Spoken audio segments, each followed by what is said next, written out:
Hello there, everyone in here and out there. I am Jeff. This is Tabletop Toolbox, and you've tuned in to the 4th installment of the Weekly Ratchet. Today, I'm going to talk about some games that are new. I'll talk about some games that are bright, and I might talk about some other things that are new and bright. That's all going to happen right here on the Weekly Ratchet.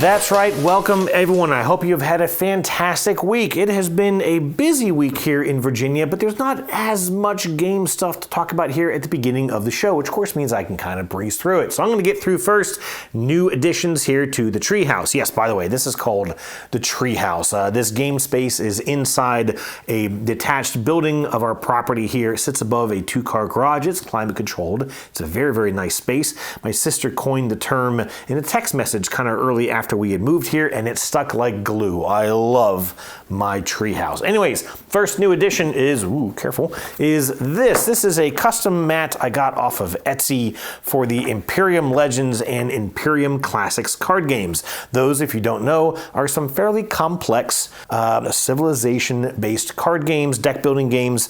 They are from David Turczi and Nigel Buckle. They're fairly complicated games. There's a lot of asymmetrical play. You kind of each have your own rules to play by, and there's not a whole lot of interaction, sort of a little bit through some wars and fighting that just kind of pop cards out of your tableau. This is a central sort of a board for setup. The setup in this game is weird. It's really kind of a weird setup, and even the market sort of allocation of cards is weird. This is also pre-printed for solo play, which is one reason why I picked it up. It is a game I like to play solo, and I am hoping that this will help me maybe get it to the table a little bit more, although the rulebook sucks. I don't care what David says. But anyways, I do enjoy the game. The rulebook's not that bad. It's a game you have to remember. You have to reteach yourself every time you want to play it. I swear the game just doesn't stick that well. And there's a new version, a new standalone expansion coming out called Imperium Horizons that I'm excited to get. I will get it, and I will hopefully get to play that some more. Anyways, that mat came in off of Etsy. I'll throw a link to the seller down in the comments. How about that? Okay, up next I got a couple of add-on components. I think I talked a week or so ago about playing Reavers of Midgard. I was missing some components. Gray Fox Games was nice enough to send me replacements to those components at no charge, even though it was absolutely no fault of theirs that those pieces were missing. So a huge thank you to Gray Fox Games for these pieces. Up next, I did get one new game that came in. This is Sky Towers. This is from Charles Ward under his, I believe, a self-titled publisher of X First Games. Charles is from Japan. He sent me this game. You can kind of notice that there is some mix of languages on this game. We've gotten to play this a couple times, so I'll talk about it then. But that came in, and there's one other. What is this? Oh, geez. This is some new lights. Hi there. These are some new studio lights. These are newer lights. They are from Amazon. They're not that fancy, but these should be. You know what? Let's do a quick unboxing here on the channel. My first ever unboxing, and it's not even for a board game, but this is fine. This is fine. It makes for compelling television. We got some cardboard. We've got rule books. We've got, here we go. Here, let's pull one of those out, and let's pull one of, is that the only one of? That might be the only one of the little carrying bag for a studio that I never move that much, and we'll pull that out. That'll be good enough. And we'll get this out of the way so you can all see my beautiful shining face. This is just another tripod. I have millions of those pouring out of my ears. But this, it's got a thing on it. It's got tape. Hang on a second. Sorry. I happen to have a little knife here.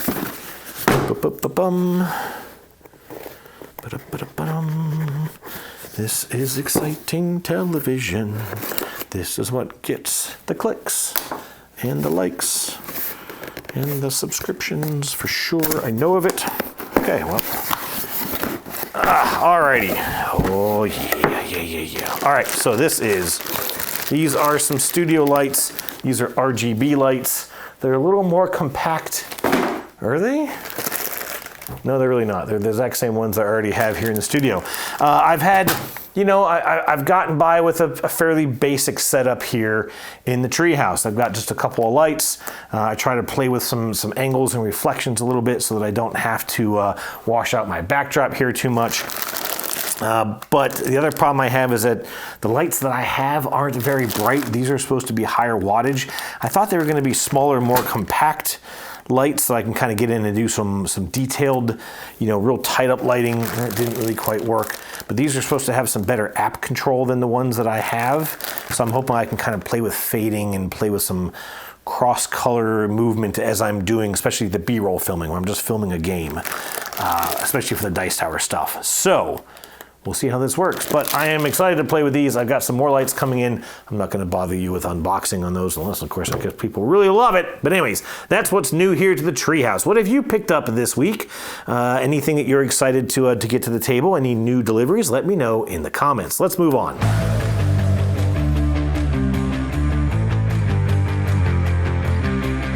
All right, next up is the crowdfunding games for this week. Again, a fairly slow week. There's, of course, always crowdfunding projects out there. I took a scroll through. I didn't really see anything that jumped out to me, especially because next week is going to be expensive. There's a couple games coming out next week I am excited for. We'll talk about them in episode number 5. The only one that I did pick up here was Upshot. This is a dexterity-based disc golf game, and I was wondering when someone was finally going to mix these two elements, right? This theme and this mechanism of play. I think I've mentioned in the past, actually in episode 1, I talked a little bit about dexterity games. I love a good flicking game. You gotta be careful when you say that word on the camera. Anyways, I love a good flicking game, and I love disc golf. I used to play a lot of disc golf right here in the Richmond area. I've been out of it for a little while. I really just have not had time. I need to. I miss the game. The thing with dexterity and disc golf, the thing that, as I said, I was always waiting for someone to put these systems together. I mean, your little crokinole discs look like disc golf discs. There's almost no reason not to mix these two together, except for that disc golf is a big sport of clever shots, right? You don't just throw a frisbee at a target. I used to think that early on, but disc golf is much more about curving around obstacles. There's a lot of, you can almost call them trick shots, although they're not really trick shots. It's just the natural physics of flight of a spinning disc. And so, I play right-handed even though I'm a left-handed person, but I throw right-handed discs. Or I should say I throw right-handed. The discs themselves are not left or right-handed. But a lot of the courses around here, you're trying to get around trees, maybe some shrubs. Maybe you get yourself into a bad predicament where you've got to get around a parking lot or something like that. And so there are hyzer shots and anhyzer shots where you're, again, trying to curve the disc. And sometimes you need more of a curve than others. Sometimes you want that really clean shot. And even then, you've got to throw a shot that kind of S-curves, where it kind of goes back and forth so that it lands more or less straight out in front of you. Dexterity doesn't let you do that. You cannot really put spin on an object over a very short distance, a few feet in front of you on a table. Unless maybe you're playing on ice or Teflon, you might be able to get a little bit of a spin, depending if the item has a little bit of a curve to the bottom. But anyways, I'm backing it for $1. I don't think the game's really going to work. He also doesn't really appear to have much in the box except for just a couple little cards and some items in the box that you can use as obstructions. You're encouraged to use things out of your own house, to sort of add to the course. It's cute, but again, I don't think that the actual gameplay is really going to work. But I really do think that when it comes to sports games, games where you're replicating big open environments and a physical sport, I think you need dexterity. I think that's the way that most of these games need to play. That's why I think Pitch Car is such a great racing game, because it takes finesse and it takes really careful accuracy to race a car down the track. And I don't think that dice or cards can really capture that. They also can't capture skill, right? You can really hone in your ability to flick a disc. It's something that you can get good at. I'm not, a caveat there, but again, I feel like a game that is skill-based, dexterity makes the most sense, but the physics here aren't going to let it work. Anyways, I've rambled on enough about Upshot. That's the only game I'm checking out here this week for crowdfunding. Let me know if there's anything you have had your eye on.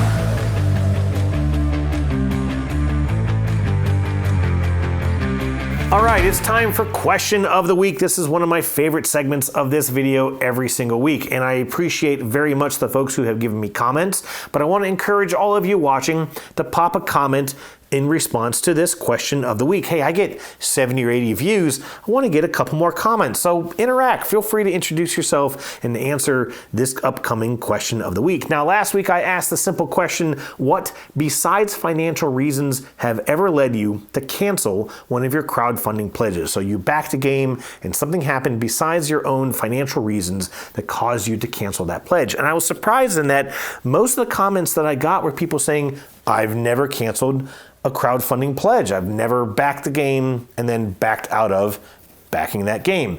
CR Poll said, shipping gets delayed 3 months, goodbye campaign. Now I think the implication here is that the delivery of a game has delayed, and so he might back out of that. Except for that, usually in those instances, you're not going to find out until you've already put the money forward, and it is very hard to get your money back from Kickstarter, especially. I think GameFound gives you a little bit more flexibility there, but I could even be wrong. I've never tried to cancel anything after it's already funded. And that comment, though, gets backed a little bit by the next comment from Mark B., who wrote me a book, which is certainly fine, but he gave me 4 reasons why he might cancel a pledge. He said that seeing a preview, such as something on the Dice Tower, that would change his mind. He also mentioned shipping costs, specifically to Australia. And Mark, I love Australia. I've only been there once. I really hope I can get back. Brisbane was gorgeous. I had an amazing time in Brisbane. He also mentioned that previous performance or ethics of the publisher could cause him to, either not back or cancel a pledge on a project. And he also said that if the retail version of the game turns out that it's going to be very similar to the Kickstarter campaign. So again, if the version that you can buy in the stores is basically unchanged from the Kickstarter version, then he might just wait till it comes out in retail, especially for the shipping reasons he had already mentioned. And that makes a ton of sense. Simulation Chris said that he has never canceled a campaign, but has certainly avoided other projects based on past experiences. That makes a ton of sense. I've certainly done the same. Me personally, I have backed out of a ton of crowdfunding campaigns, pretty much all on Kickstarter. There is one on GameFound that I had to back out of as well. Actually, it was a late pledge that I had to cancel. And I'm gonna list just some of these, maybe too many of these. I'll see if I want to keep going through this list. But what's interesting to me is that I research a number of these. And again, for whatever reasons, I back out of them. I usually throw $1 in because it's like, hey, I don't have time to look at it right now. Maybe I'm at work, so I'm going to come back and check them later. I don't want to forget that they're out there, so I'll throw a pledge just so I can quickly get to it again on Kickstarter and then review it. What's also interesting is I was going through this list. I was going through my list of canceled, or I think what they call unsuccessful pledges, which is either because the project itself canceled or because I backed out of it. And I was surprised at how many of them I didn't even recognize. There were so many games on that list. I don't even remember what this one is. Anyways, I backed out of the recent Horizon Zero Dawn. It's a second version. I think it's called Forbidden West, which was the one of the expansions. I think that was a sequel to the video game. I backed out on this because they talked about doing sort of a kit for the first game that I thought was going to, as I understood it, would maybe kind of fix some of the issues with the first game. And then they came back and they said, oh no, it's just like a little thing of cards or something, or maybe even they weren't really doing that. And so I backed on that pledge completely because the first one was terrible. You can see it right here. It was not a good game. It was a great idea. It was way too long to play. It was this sort of semi-co-op. Anyways, I'm not going to talk about it. It stunk. And it's like $400 sitting there that I'm probably never going to get to play with. Sucks. Anyways, I canceled Bear Mountain. This was the first crowdfunding game that I saw that did a pre-pledge where, hey, if you give us $1, then we'll give you a little discount on something in the game. And I fell for it. And then I backed out of the game. And there's a lot of speculation on this. I'm not going to get into it right now. That might be a question of the week going later on. But I canceled this after I watched a playthrough from the designer, from the group that was making the game, and I realized it just looked really, really boring. It was a deck builder, but all the cards did was just give you a resource, and then you were using those resources to do things on the board. There's also a lot of take that for a game that's supposed to be about camping and enjoying the outdoors. I didn't understand why that would have take that elements to it, and it looked really boring. So I canceled that one, and I lost my dollar. Ha! I guess joke's on me for that one. I canceled Inventions from Vital Lacerda, one of my favorite designers. It just looked like it was going to be too complex to get it to the table. It looked like another one of his games that was going to take forever to learn, forever to teach. You were going to have to remember how to play it every time you wanted to play it. It was just going to sit on my shelf next to all the other Vital Lacerda games I have sitting over here, and it was just never going to get played. And I thought, I'll just save the money. I'm sure I'll get to play it somewhere at some point. And the other thing with a lot of those Eagle Griffin games is that you can always get them later. You can still get the Kickstarter version later on. They always add them as add-ons to their future pledges. So I thought, I'll check it out later. I canceled Cities of Venus when I learned how lightweight it was going to be. A very, very lightweight space game. As much as I love space games, just don't get played enough because I prefer the heavier space games, and my family, who I would usually play lighter games with, just don't get into the space theme. So I canceled that one. I canceled Motor City when I remembered how much I hated roll and write games. I canceled Voidfall because it and Fractal came out at the same time, and I'm not a huge David Turczi fan. And a lot of his games are just kind of overwrought with complexity that doesn't really make a lot of thematic sense. So I didn't back it. I decided to go with Fractal. And then I played Voidfall, and I was like, dang it, this game's actually pretty good. So now I have both. I canceled Wild Serengeti. This was the previous game from Bad Comet, who made Life of the Amazonia, which was my #1 game for 2023. But I heard that Wild Serengeti had a lot of randomness in the fact that I'm trying to get pieces set up into a certain way so I can take a picture, but other people are trying to move those same pieces so that they can take a picture. A lot like the game Abduction, which I hated Abduction. So I canceled Wild Serengeti, and I'm glad I did. I also canceled the Isle of Cats Kittens expansion when I convinced myself that it wouldn't fix the fact that I don't like Isle of Cats. And instead, I got rid of Isle of Cats. Saved myself some trouble there. I canceled Tales of Barbaria when my wife won a free copy from the Dice Tower. That's a funny story. I've since gotten rid of it. It's not a very good game. I canceled Unsettled. This is from Orange Nebula. Sorry, I had to remember. They produce Vindication, which is one of my favorite games. But I played Unsettled, and I threw a pledge on it. Then I got to play it while the campaign was still going, and I did not like Unsettled at all. So very, very glad I got rid of that one. I canceled Fuji Koro Deluxe. By the way, I'm going back through time, so the further down this list, the older this game is. I canceled Fuji Koro Deluxe because something about it seemed a little off. I like that it kind of had this almost Minecraft-like element of you were building your weapons, and then I kind of realized that the weapon just having the weapon was really all you needed. It didn't matter what weapons you were forging, if I remember. And the reviews, sense of it, have been terrible. So I'm really glad I backed out of that one. And then I canceled Prehistory because I was moving. So that was a financial reason. But then I got it. I managed to buy a copy. So I was very happy to still have that, although I've played it once. I do need to play this one again. I've been thinking about it. I'd like to play it again. Very interesting sort of cube-based Euro game with some exploration elements on a separate board. Pretty neat. I'd like to play it again.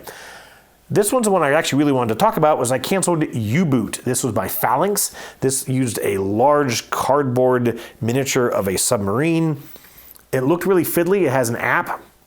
The app plays in accelerated time, and everything else you're playing in real time. And I just felt that there was going to be a lot of issues with, you're trying to move almost faster than time with a very fiddly little pieces on a little fiddly little boat.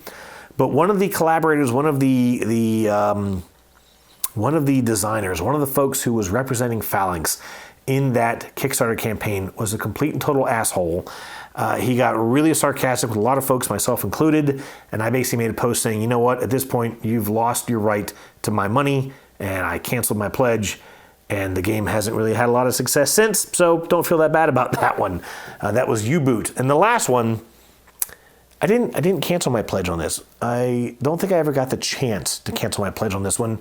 And I'm not going to spoil this one. I'm going to invite you to go to Kickstarter.com and search for 5G board game. This was a game about sort of cell phone technology and racing to develop cell phone technology and produce cell phones. It looked like it was going to be an adjacent theme to Smartphone Inc., although a very, very different game. There was a dexterity element to this one as well.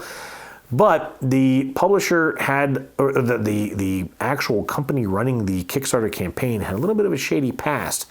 I made a post on it, and things got out of hand. So I'm going to invite you to go check that out, and I'll just give you a little caveat that I have now changed my name on Kickstarter to Tabletop Toolbox in the hopes that maybe that would give me some recognition, somewhere. But I used to just go by my regular name, which is Jeff Knapp, and that's all I'm going to tell you. Anyways, those are the games that I have canceled my pledges on and some reasons why. Okay, enough rambling for this one. For next week, this is going to be episode 5, and I feel like that's a substantial number, right? 5, sure, why not?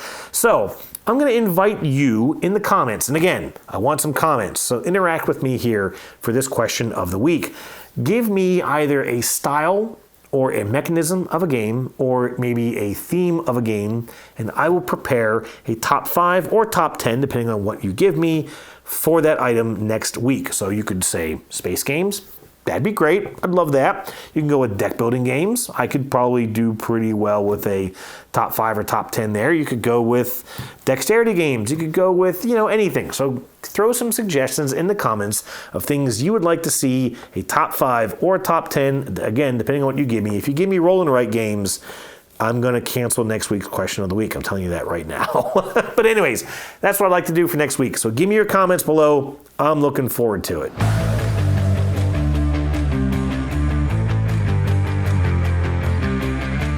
All right, what have I been playing this week? Now, first of all, I mentioned this was going to be kind of a quick video, and I suspect I'm getting kind of long here, so I'm going to try and rush through this a little quickly. The first game I'll talk about is I have been playing Sky Towers. I mentioned this already, from Charles Ward and X First Games. In this game, players are trying to build towers out of cards. It's strictly a card game, and each card has a value from 1 to 10. You're trying to build towers that total up to 21. However, you cannot play a card if it is on the top of a tower from a player sitting next to you on either side of you. So you can build multiple towers. You have to always be mindful of the card on top of the tower closest to you of your 2 neighboring players, and you cannot play that card onto any of your towers.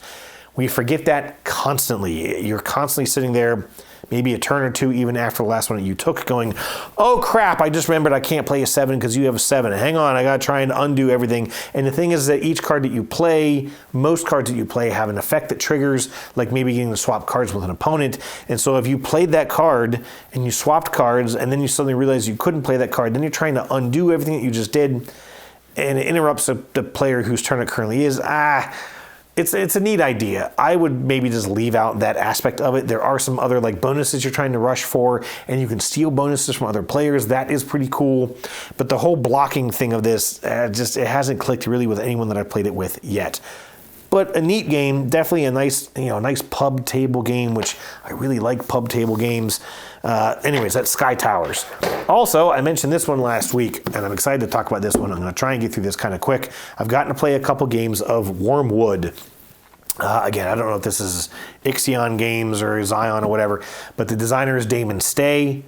I believe that's it. I hope I got that right. I'll fix it in comments here if I don't. And I've been chatting a lot with Cassandra, who has been working on the rule book for this game. We've had a lot of long email conversations. Really, really great conversation. This game is pretty good. I'm telling you right now, I think this game is going to do quite well. I think the crowdfunding campaign is going to go pretty well. This is a game, it's almost like a living card game. I don't think they can call it that, but I can. But each player has their own deck relevant to a faction, and you're playing cards. You're trying to get these echo cards, which are like remnants of a ship that brought your civilizations to this planet that you're on, this kind of dystopian, far future, post-apocalyptic, whatever. It's a little abstract, in all honesty. The art looks really good, and I have kind of an older copy of the game. They've got some new art. They've got some new card designs that they're playing with. So I've got an older version. But there's some combat. You're stealing cards from people. You're trying to, every card that you play, you have to research. And there's only one resource that you're managed. There's only one resource that you're trying to manage, and there are your populations. So you have talents, which are the premium versions of the population, and there are the drones, which are kind of like the working class, if you will. Your talents help you research cards, but your drones man the units that then you're sending out into combat. Well, it kind of makes sense. Everything else is time, and it's a really interesting aspect of the game in that every card that you want to play, just about every card you want to play, has to be researched, has to be built in a forge. Those talents sort of work up this chart on the back of the card, and when it reaches a level that it needs, then that card can go out into play. You've got units that are used for combat and defense. You also have facilities that you can sort of staff with these population units to give you other abilities. There are augments that you can play on those facilities or onto those units. There's a lot going on, but it doesn't really seem that complex. And as much as I don't really like take that in these games, you really have a lot of flexibility in that you can steal cards from people's hand, you can steal cards from the forge, and so you can choose to defend those two avenues. So if you're a little light on resources, you can kind of try and maybe keep the cards in your hand, maybe protect them and defend your hand, or hurry up and get them out into the forge, especially later in the game when you have a lot more talents to work with, but then defend your forge. And maybe even play a little, sort of like a little shell game to try and move things around and make people think that, oh, I'm defending my forge because everything's there, but I'm really keeping them in my hand.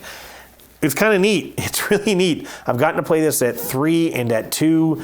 The game at 3 was a little more relaxed. The game at 2 was really, really tense because there's only one person you can duke it out with. I'm enjoying it. And I think with the art and the gameplay, a lot of unique aspects of this game, I think it's going to do pretty well. Wormwood. Let me see. I already mentioned Sky Towers. This is the last one I'll talk about. This is not a new game. This is Guild of Merchant Explorers. This is by AEG. It's designed by Matthew Dunstan and Brett Gilbert. This is a path building, route building game. You're flipping over a very, very small deck of cards that tell you where you can explore. It gives you these hexagonal tile backgrounds that you can explore on, and you're putting out these little cubes to explore these routes. But as you're playing, you're adding special powers to you and you alone. You get these cards that come out, and you get one in the first 3 of 4 eras. And they give you special abilities that you can explore that your opponents are going to have their own cards, their own abilities. And then in the last era of the game, you're going to fire all 3 of those cards off plus one of them you get to trigger twice, right? Very, very simple game, fairly simple to teach. I did have to kind of remember it when I played it earlier last week, and then I played it again over the weekend. I introduced it to my sister who was here hanging out for the weekend, and I was able to teach it much quicker because obviously I remembered it again. I really, really like it. And there's a lot of diversity in these different maps that you can play on. I need to check out some more of them. I'm also going to check this game out solo for something I'm working on maybe soon. But yeah, fun game. I really like it. This is boring on a box cover. This you couldn't make a more boring box cover, I don't think. But it's a fun game, and the colors inside aren't any more interesting than this. The only thing that I will say is we have played this, like I said, we played it twice, and we played it at 3 players, I think both times. And these are little coins that you get that you're using to track your points, and they are so fiddly. They're only one-sided, so you're constantly flipping them over to find a 1 or a 5 or a 10. Obnoxious. I'm going to make some spin down counters, some little 3D printed things to help you track the score. I'm going to actually start working on that maybe right after I'm done filming this. Anyways, Guild of Merchant Explorers. Cool game. Check it out. That is everything I have played this week. And you know what? That's everything for this week. I'm done. Thank you very much for tuning in. Again, give me some comments for the question of the week. Encourage me a topic, vote for a topic, whatever you want to do, that I can give a little top 5 or top 10 up next week. I'm looking forward to it. So give me some feedback. All right, folks. Thank you very much for watching. Chat with you soon. Cheers.